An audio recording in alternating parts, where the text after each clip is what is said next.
Hey everybody, today we're going to be making, now don't get grossed out when you hear this, grape jelly and chili sauce cocktail meatballs. That's going to be the sauce. But I promise you, you don't taste the grape jelly. It doesn't taste like, oh my god, that's grape jelly I'm eating. Where's the peanut butter? I promise you, you don't even taste it, not even in the background. I guess because of the Worcestershire sauce and the beef, the drippings from the meat and, the chili sauce and the garlic powder cuts right through. You don't taste it, but it makes a remarkable sauce. At least watch the recipe, right? Give that a shot. Hey, I'm a little bit of a different setup today. If you want a really nice, easy appetizer, that's definitely a crowd pleaser. I'm making cocktail meatballs. It's a grape jelly and chili sauce. Don't get grossed out when you hear, oh my god, grape jelly. Trust me, it is good. And if you Google, there's a lot of recipes like this out there. But I promise you, this is a good recipe. And do not be fooled by the grape jelly, because years ago when I heard about it, I was like, ugh. But no, they're delicious. They're tasty. And with all the beef juices and the Worcestershire sauce and all that fun stuff we're going to be putting in there, it doesn't taste like grape jelly. It just gives it a little bit of a sweetness. It's like a sweet and sour. Okay, so let's hop to it. Let's not make this a long recipe. And you have to use your hands to mix this if you want to put a glove on. But you know me, clean hands. I don't mind getting dirty. And then wash them. That's what soap and water is for. Just a little bit of garlic powder, because I'm putting this in my sauce. I got a heaping half a cup of Parmesan cheese. Okay. I have 1 pound of chopped meat, which is your ground beef. And I have a good quarter of a heaping chunk of Italian sweet sausage. I have a quarter of a cup of breadcrumbs. Now, be very careful, and you could use whatever sausage you like. Turkey sausage, chicken sausage, Jimmy Dean sausage, whatever you want. But be very careful with your salt and pepper, because it can make it spicy, the pepper, and too salty with especially with the Parmesan cheese and the sausage. You got to be careful, guys. Through a little salt and pepper. And if you don't feel comfortable using salt and pepper, you don't have to. Okay, so I'm just going to, oh, you know what? Hang on, we found our egg. Hang on. Cracked my egg in. So now I'm going to continue mixing this. And then I'll show you what we do next, as you form little baby meatballs. This is a smaller pot than I normally use. I'm trying to be lazy tonight because I'm so tired of cooking and baking and cleaning. So I'm being lazy. I'm dumping everything into the pot I want to cook in, and I'm hopefully I can get all my little meatballs in here. If not, they go on the plate. And what are you gonna do? Actually, you know what? I may just get a piece of wax paper, put them on a wax paper, and then throw that away. And then I have nothing extra to wash but this pot, well, this pan. Excellent. And you don't want to overmix this like when you don't, you make meatballs. Now, I'm going to take a little piece of the meat mixture. Okay. And this may even be too big. Okay. I usually make them a little bit smaller than this. Let's go for another one. And you could do whatever size you like. Oh, I like the little baby ones like this. I'll show you. Okay, just like this. That's the size you want. So I'm going to continue doing this off camera. And we'll be back. There you guys go. All right, see you in a little bit. Guys, here's those meatballs. I have to do 2 batches. And that's fine. But I'm just going to use a fork when they're brown to turn them. You got a while to go. And I'm cooking on a medium-high heat. Okay. See you in a little bit. Okay, guys, let's just start flipping them. I'm just going to do them in, you know what? I don't want to use that. Hang on. Guys, we're going to use this instead. And certainly, I should be using a fork. But that's it. Just going to push them around. Okay.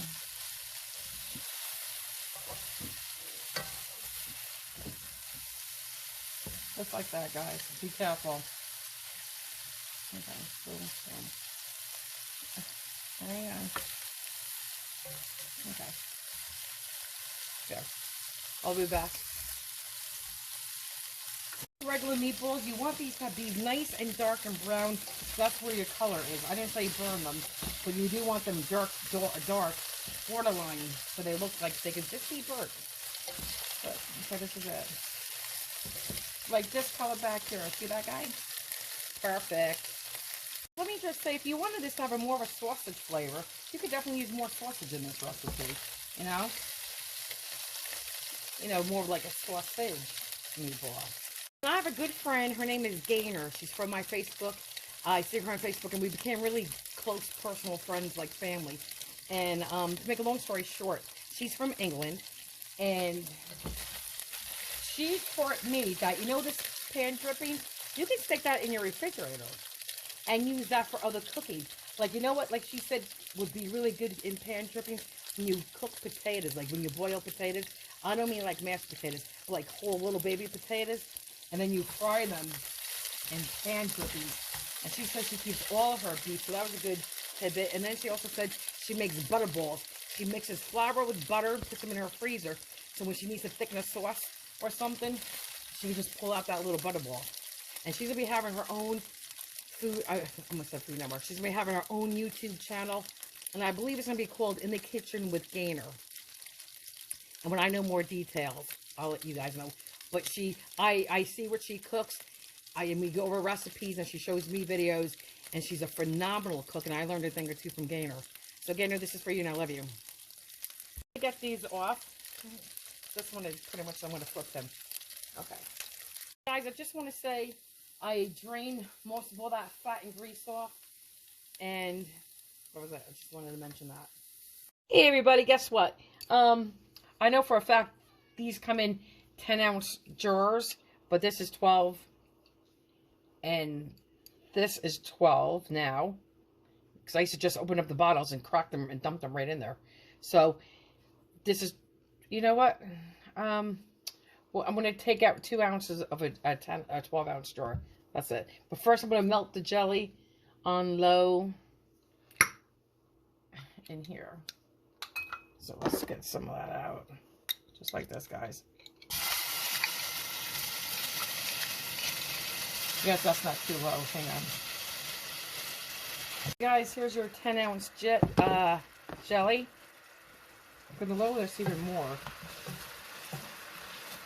Okay, so I'm going to melt this. Then I'm going to put the chili sauce in. Again, 10 ounces. Then I'm going to put in 1/4 of a cup of light cream. And then I'm going to put in 1 tablespoon of Worcestershire sauce. Then I'm going to put in, if you have like a 1/2 teaspoon of garlic salt, you could do that. But I'm going to put in like a 1/2 teaspoon of garlic powder and about 1/4 teaspoon, maybe more, of salt and pepper to taste. Probably like a little 1/8 teaspoon. I don't know. And then once I combine all those together, then I'm going to add the meatballs back and probably cook it for about 20 minutes. Just to, you know, have all those flavors marry. And then tomorrow I'll bring this to my Winston because we're having an early Christmas dinner with him. Alright, so I'll be back, guys. Guys, here's our chili. And I promise you, this is such a good combination, guys. It really is. So let's see. I think that may be good. Okay. Guys, here is our 1 tablespoon of Worcestershire sauce. And I'm going to be using a 1/2 tablespoon measurement, so I'll do it twice. Okay? So here's a 1/2 tablespoon. And here's the other 1/2 tablespoon. Now I'm going to get the cream and the seasonings. Alright guys, here's the cream. And that Worcestershire sauce is what really cuts through that grape jelly. I'm going to put the pepper in. Just a little bit. That's it. Guys, I'm going to put a 1/4 teaspoon roughly in my hand. Okay, just like that. Next, I'm going to do the garlic powder the same way. Measure it in my hand roughly about that's about a teaspoon. Okay, here. Take that back too. Okay. Now let's start. The meatballs back. Some of the dripping's not much, just a little bit. And now this is it. Now I would normally put a cover on this. But I'll tell you what, I've been doing so much baking and cooking. I'll tell you what, I'm lazy to go get that. It's not even that far from me, but I'm being lazy. Isn't that lazy? But anyway, this sauce is going to pick up a really nice flavor. There's that little bit of a, like I said, that tang from the Worcestershire that's going to cut right through that grape jelly. It's perfect. And what you could do is you put this in a chafing dish, right? And you keep it warm, and you keep toothpicks right next to it. And people just go in and grab it with a toothpick. So, easy. Easy, easy. Sorry, guys. This is all I'm going to do for about 20 minutes.